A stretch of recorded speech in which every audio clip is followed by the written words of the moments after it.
Let's see. Carrots, cucumbers, strawberries, grapes, bread, milk. What else does one need for a dinner party? This is the first one I've ever given. I know you need food, but what else does a person need when inviting all their friends over for dinner? Eleanor will be coming over, Sanda, Bunsen, Ginny, and of course Jingles. Speaking of Jingles, hello, Lazar, my lion-hearted friend. What exciting things are you working on today? Jingles, I'm planning a dinner party for all of our friends. You, of course, are invited. Would you like to come? Certainly, Lazar. I was just coming up with a list of food I will need to pick up at the market. Beyond that, I'm not sure what else I should think of. Do you have any suggestions? Well... What, Jingles? If you have something on your mind, please tell me. Before discussing dinner parties, I think there's something else we might need to talk about first. What's that, Jingles? You know how when we go out to eat at a restaurant, or you invite me over for dinner when your mother cooks something really nice? Yes, we always have a great time. That we do, Lazar. But there's something I never mentioned before. If you're going to give a dinner party for all of our friends, it's time I mention it. Lazar, you are my friend, my best friend, and I say this only out of friendship. Please understand that. But you have horrible table manners. Me? Horrible table manners? I don't have... I do? Lazar, if you see someone sitting at a table across from us, and you want to talk to them, you don't get up and politely introduce yourself. You shout across the room. If you have something to say while you're eating, you don't wait until you've finished your food. You talk with your mouth full of it. When someone asks you to pass them a potato, you pass them a potato. You're supposed to pass the entire bowl of potatoes. These are but a few of the things we need to work on. Jingles, I never realized I did any of these things. You say there are even more? I can't give a dinner party acting in that kind of fashion. How can I change? Lazar, look towards the view screen. I have a movie that should help point out several of the things you do at the dinner table. Look and learn, Lazar. Look and learn.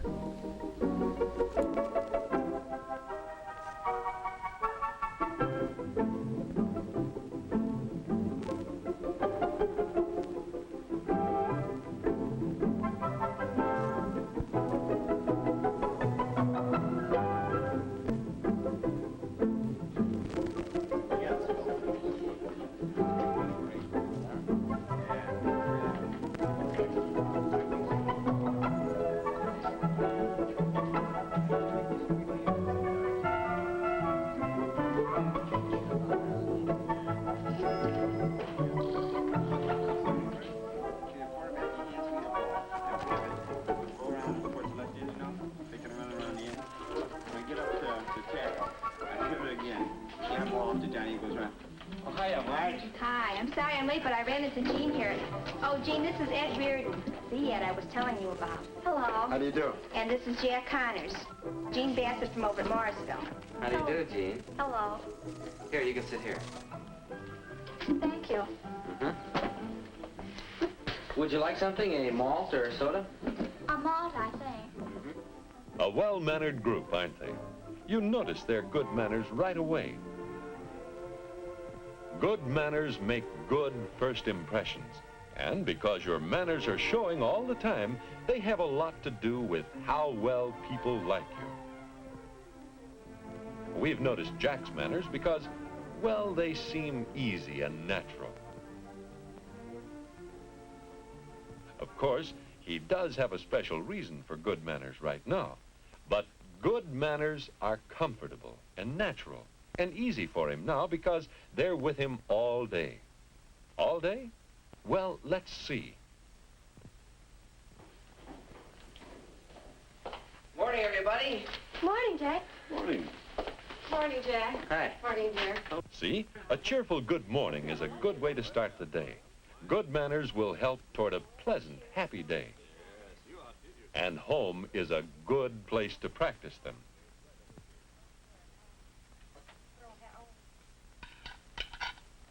Some eggs, Dad? Thanks. May I have some toast, please? Yes, dear. Thank you.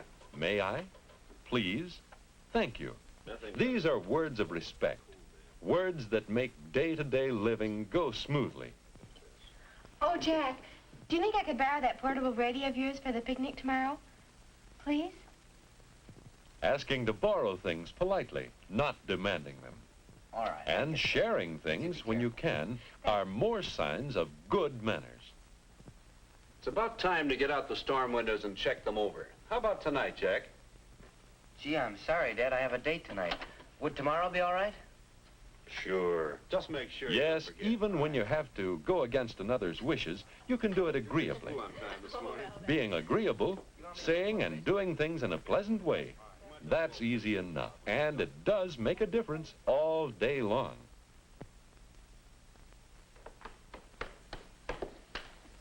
Ready? Yeah, just a second. I'll put my jacket on here. Oh, excuse me. I'll get it. Excuse me, Jack's good manners are showing again. Jack Connor speaking. It's helpful to give your name when you answer. Well, Mr. Moore, I'm sorry. My father just left for the plant a few minutes ago. May I take a message? Ask him to call me when he comes in tonight. Yes, I will. Thank you very much. I'll tell him. All right, sir. Goodbye. You can be direct and brief on the phone, say what you have to say, and then stop. For on the phone, too, your manners are showing. Ready to go? Waiting for you.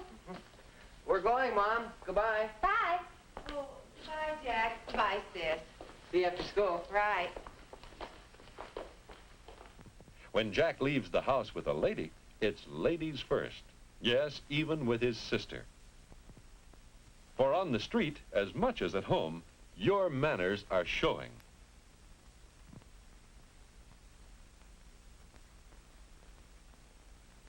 It's a simple enough matter to give people you meet plenty of room to pass. Good manners again, and they put you in a good light. Hi. How are you? Well, hi, Mary. Hi. Morning. How are you? We've missed you. I'm fine now. No more tonsils, please. Oh, that's right. You had them out, didn't you? A cheerful greeting for friends you meet, an inquiry about their welfare, and everyone feels more at ease.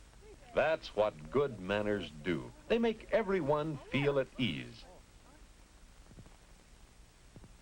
What about manners when the bus comes? That's right, of course. Ladies first, and no shoving or pushing.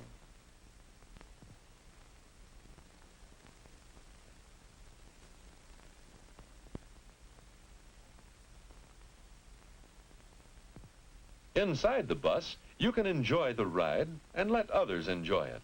Or you can, well, look around. Perhaps the less said about this kind of manners, the better. And this kind.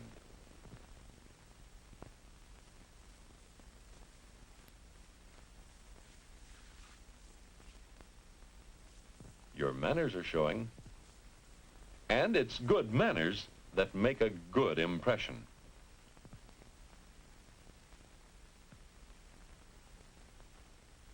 Now, about getting off the bus. Should Jack get off first? Yes, he can give the ladies a hand. And girls, let the men help. They enjoy it. And no loafing around. Being on time is good manners, too. Are your manners showing when you're in class? Let's see. There's Jack giving the teacher his best attention. Good manners again. Now, in order to understand Anglo-Saxon England, We must go back many, many years. Betty, did I tell you the latest Jan told me? This kind of manners shows, too. It's one way to impress the teacher. All right, we'll continue our discussion now. We were talking about Queen Elizabeth and the coronation. All right, class dismissed.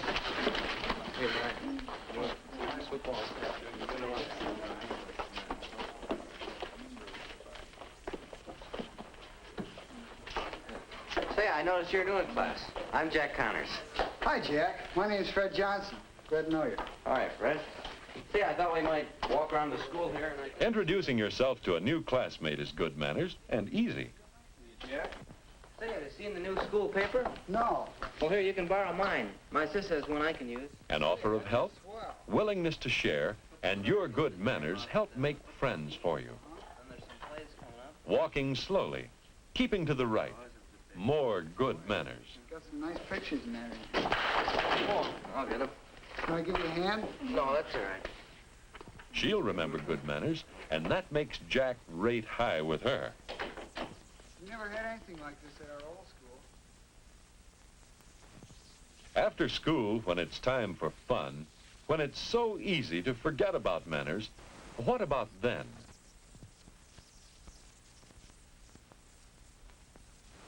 Yes, your manners are showing then, too.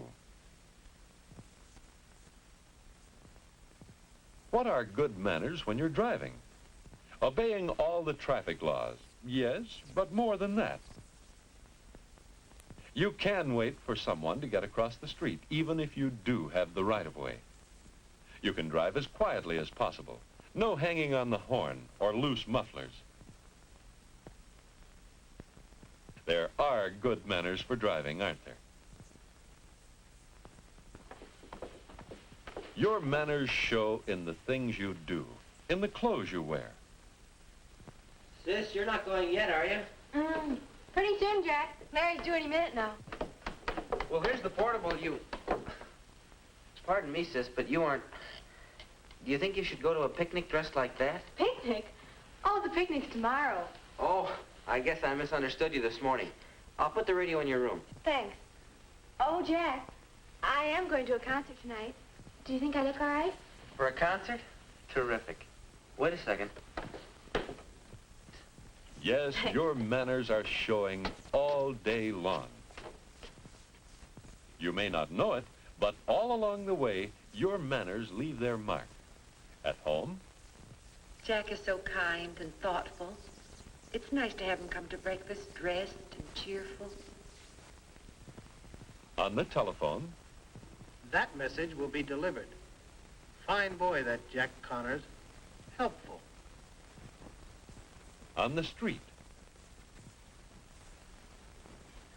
There is a pleasant, well-mannered group of young people, not like some.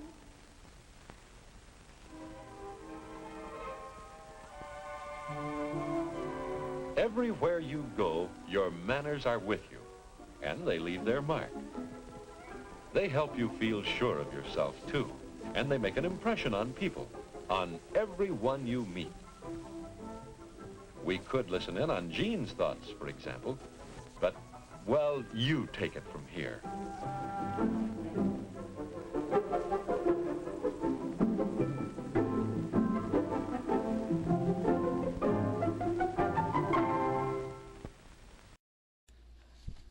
Jingles, I never realized I did so many rude things while eating before. Now that I know of them, I will work very hard to stop myself before behaving so rudely again. The last thing I want is for my guests to be insulted by my actions, when what I want is for them to be enjoying the food, the friendship, the party. Thank you, Jingles, for pointing all of this out to me. Don't be too hard on yourself, Lazar. You're a good lion, and even though it may seem like a lot of failings, there were only a few things that you did that were really not sociable. Now that you know of them, I know you won't do them anymore. Let's concentrate on setting up your dinner party. Yes, my dinner party. Well, first things first. Greet each guest at the door. Welcome them to your home quietly, politely. Don't shout at them from the kitchen to let themselves in. Make them feel welcome from the moment they arrive. Excellent, Jingles. What else? Let them enter the dining room first. Have nameplates next to each of their places at the table. This will avoid any confusion about who sits where. Also important, already have the dinner table set for each guest before they arrive.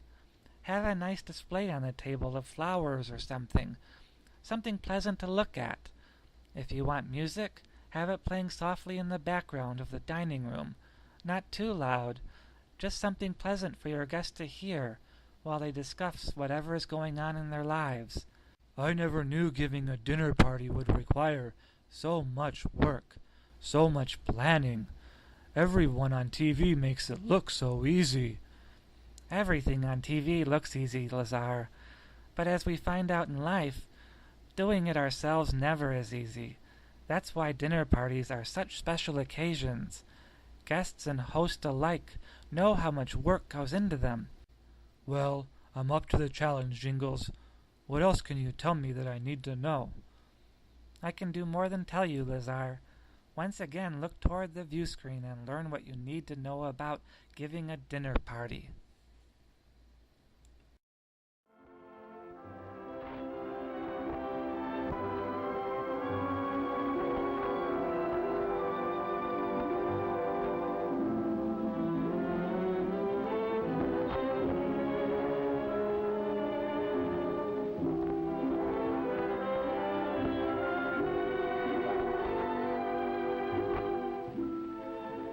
Game on table manners. Betty, our hostess, is having a few of her friends to her home for a birthday party. She has been to any number of little parties like this, but this is the first time she has given a party all by herself. Like everyone else, she thinks that her etiquette is perhaps not perfect, but good enough so that there are no glaring errors. She is proud of her table arrangement and thinks she deserves a word of congratulation. But the housekeeper must tell Betty she has noticed a few errors. A napkin is out of place.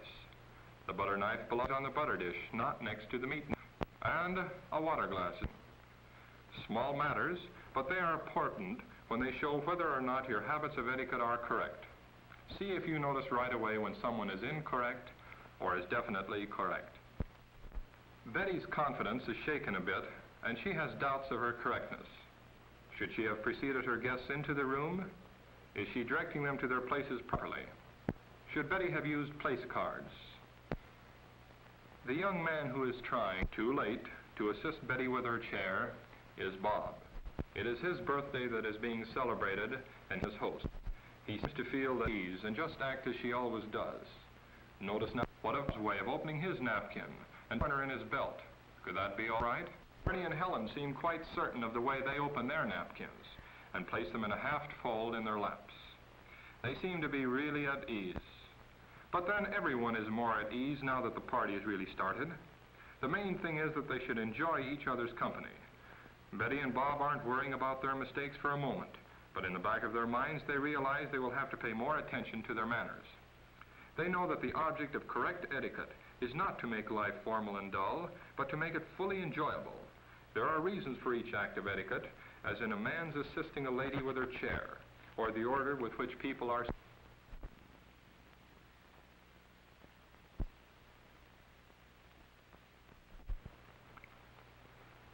Bob is hungry, and the soup looks good. He is using his company manners, but as we see, he is doing at least 3 things wrong. Now that the soup is served, Betty sees that the crackers are passed. Floyd passes the crackers to Dorothea before he helps himself. Should he have helped himself first or not? Bob is eating before the others. What about that? Apparently the guests are waiting for Betty to pick up her spoon before they begin. Dorothy too starts, and they all But naturally the guests give no indication of having noticed any error on Bob's part, since that in itself would be impolite. As the relish dish is passed, Bob takes a handful and puts them on his service plate, and back he goes to his soup in the same old way.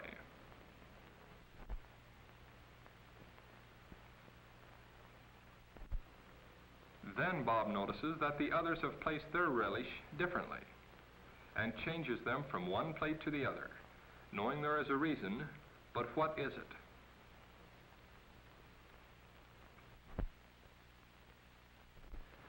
But having made the change, Bob is glad to see Betty has noticed that he corrected himself.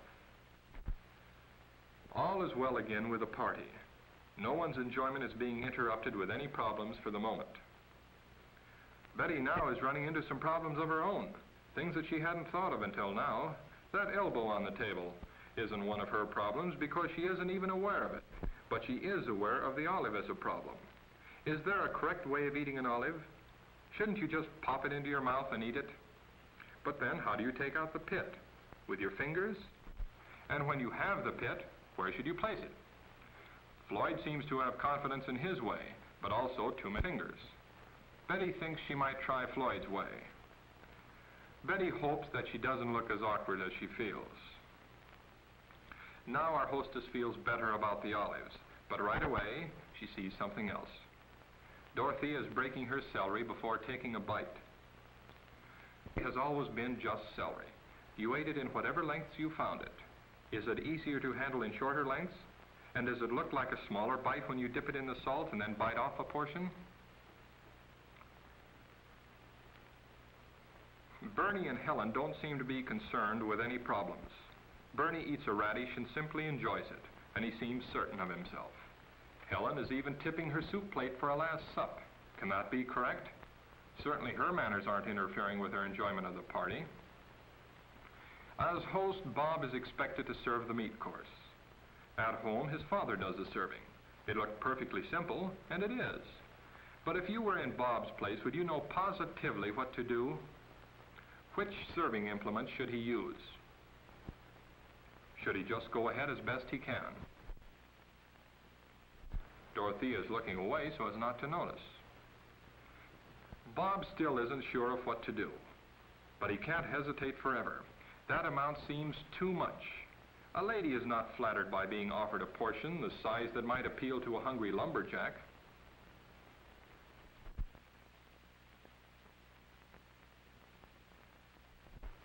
Betty is worried for Bob, but after all, he is trying. Everyone learns by experience, even when mistakes are made, and one isn't at all sure of anything that he is doing. Bob wonders if the portions he is serving are now too small. Should he give a large portion to the men and small ones to the ladies? Or should he serve about this amount and let the guests return their plates if they wish a second helping? Now Betty is about to serve the salad. Some new questions are arising. Can she use the implements for serving the salad correctly? And what size should the portions of salad be? Is she offering too little? Is she getting a proper assortment? As Betty passes the plate, should she say for whom the plate is intended? Bernie and Helen act as though everything were going smoothly with them. And so really it is. In spite of Betty's worries, there are no mishaps. Floyd and Dorothy are enjoying themselves. Bob, you notice, is not starting first this time. He waits with the others for Betty to start. Here is the kind of fun that they all thought of when the party was planned, of having a good meal together and plainly enjoying one another's company. The errors that have been made haven't taken the fun out of the party, and we must remember to give them credit for all the things that have been done correctly. For every mistake made, a dozen things have been done correctly. Bob is feeling more confident of himself. He seems to remember that it is correct to use his knife for cutting lettuce or tomato if they are served in pieces that are too big for a proper bite. What do you think? Is he wrong or is he right? But the person with confidence isn't necessarily the person who is correct. Up until this minute, Betty has been confident that a person should butter his vegetables with his knife. But now that Betty sees Floyd buttering his with his fork, she isn't certain. She wishes she did know definitely. It seems safer to follow Floyd's example. If he is correct, then she will be too. Bob is swinging from one extreme to another. One minute he is uneasy, the next overconfident. Now he is forgetting even his company manners and is acting as he usually does in telling one of his favorite stories. Dorothea and Floyd give him their attention when he's looking at them, but at the same time they manage to continue eating while their food is warm. Bob isn't letting the story interfere with his eating either. So let's try counting the number of obvious blunders. The waving of his knife and fork about. Talking with food in his mouth. Monopolizing the conversation. But it is an exciting story. It's about a trip up in the mountains. And then, uh-oh. This isn't the kind of an ending to the story that Bob had in mind. But it is quicker and maybe better. At least it stopped Bob from making any more mistakes. Betty, too, has discovered that she had forgotten a couple of items of behavior. She is thinking that perhaps she and Bob both need to be embarrassed a bit to make them admit that their manners aren't as good as they should be. Bob may be thinking the same thing, because he certainly looks as if he has decided to make a lot of changes. The others, of course, say nothing. Betty decides that the first thing for her to do is to regain her poise. Just act as though no errors had been made. But she will be more observing of her own manners and those of others, too. Betty feels safe in her way of eating a roll and jelly. Is there anything in what Bernie and Helen are doing that would get your attention right away? Was there anything in the way he helped himself to more jelly? How about the way he holds his knife and fork? Or the way he cuts his meat? And takes it to his mouth with his left hand. When you are eating meat, do you take the meat to your mouth with the fork in your right hand or your left? Is there a question of correctness here? Helen is also using her left hand. Betty holds the fork in her left hand while cutting the meat, and then passes the fork to her right hand for placing it in her mouth. This is zigzag eating. She has noticed that the British and continental people usually use their left hands. But now that she is beginning to take her manners seriously, she wonders if there is a matter of correctness involved or whether both ways are equally correct. One way American, the other European.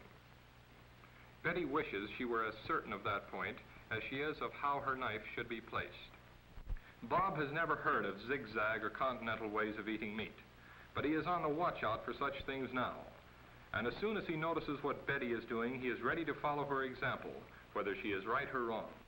He uses his left hand all right, even if he does take an oversized bite. Bob congratulates himself on trying a new way. He and Betty have a lot to learn. At least there are no further mishaps as the meat course is finished and the table cleared for dessert. Bob is happy now and is proud of himself. Formal parties like this are really enjoyable when one isn't afraid of doing the wrong thing. Bob has reached the point where he feels that since his intentions are good and he is watching himself, that all is well. If you just try to figure out what is the reason for each rule of etiquette, you find that the rules are sensible. After all, correct manners are simply the way one person shows his consideration for another. In other words, proper manners are your way of showing common politeness. As far as Bob is concerned, this is the best birthday he has ever had. And to top it off, a big birthday cake that Betty had made for him. He really appreciates this. For the cake is a symbol, like the whole dinner, of friendship. A very delicious symbol of the regard that Betty and her friends hold for Bob, particularly Betty.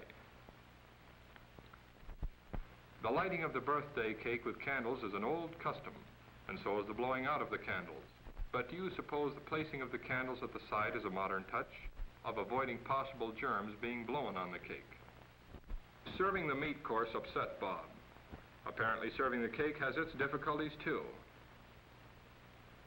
Our hostess isn't certain that she should be helping Bob. She worried about leaving the table to bring in the cake in the first place. Betty wondered if the serving should be left to the housekeeper. What would you say? There is no denying that Bob needs help. He is having trouble with the serving implements again. Do you think he might be able to figure out from the shape and the size of the blades which to use? Cutting and serving your own birthday cake would seem to be a pleasure, but could you actually do this any more gracefully than Bob is? Betty's help may not be as great as she thinks. What of her reaching in front of Bob, and about her placing the dessert forks? Are these correct? Bob accompanies Betty to her place, assisting her with her chair before resuming his serving. He is at least trying to change his habits.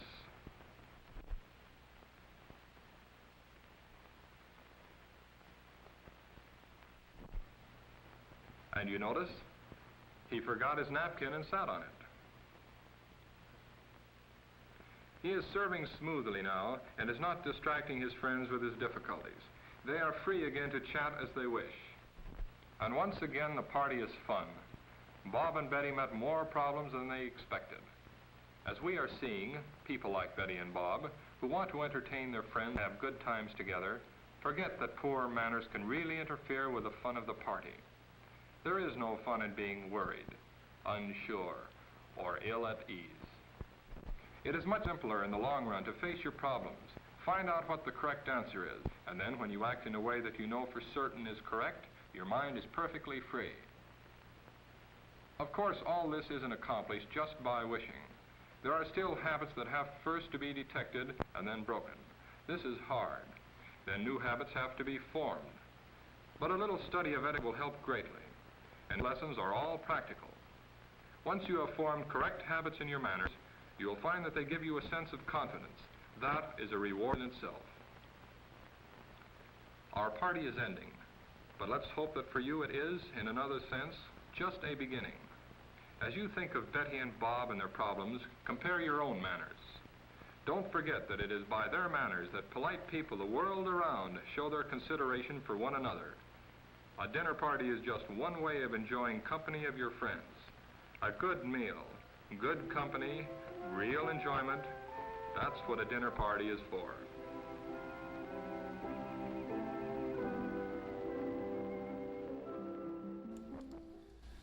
Do you think that you are ready to give your dinner party now, Lazar?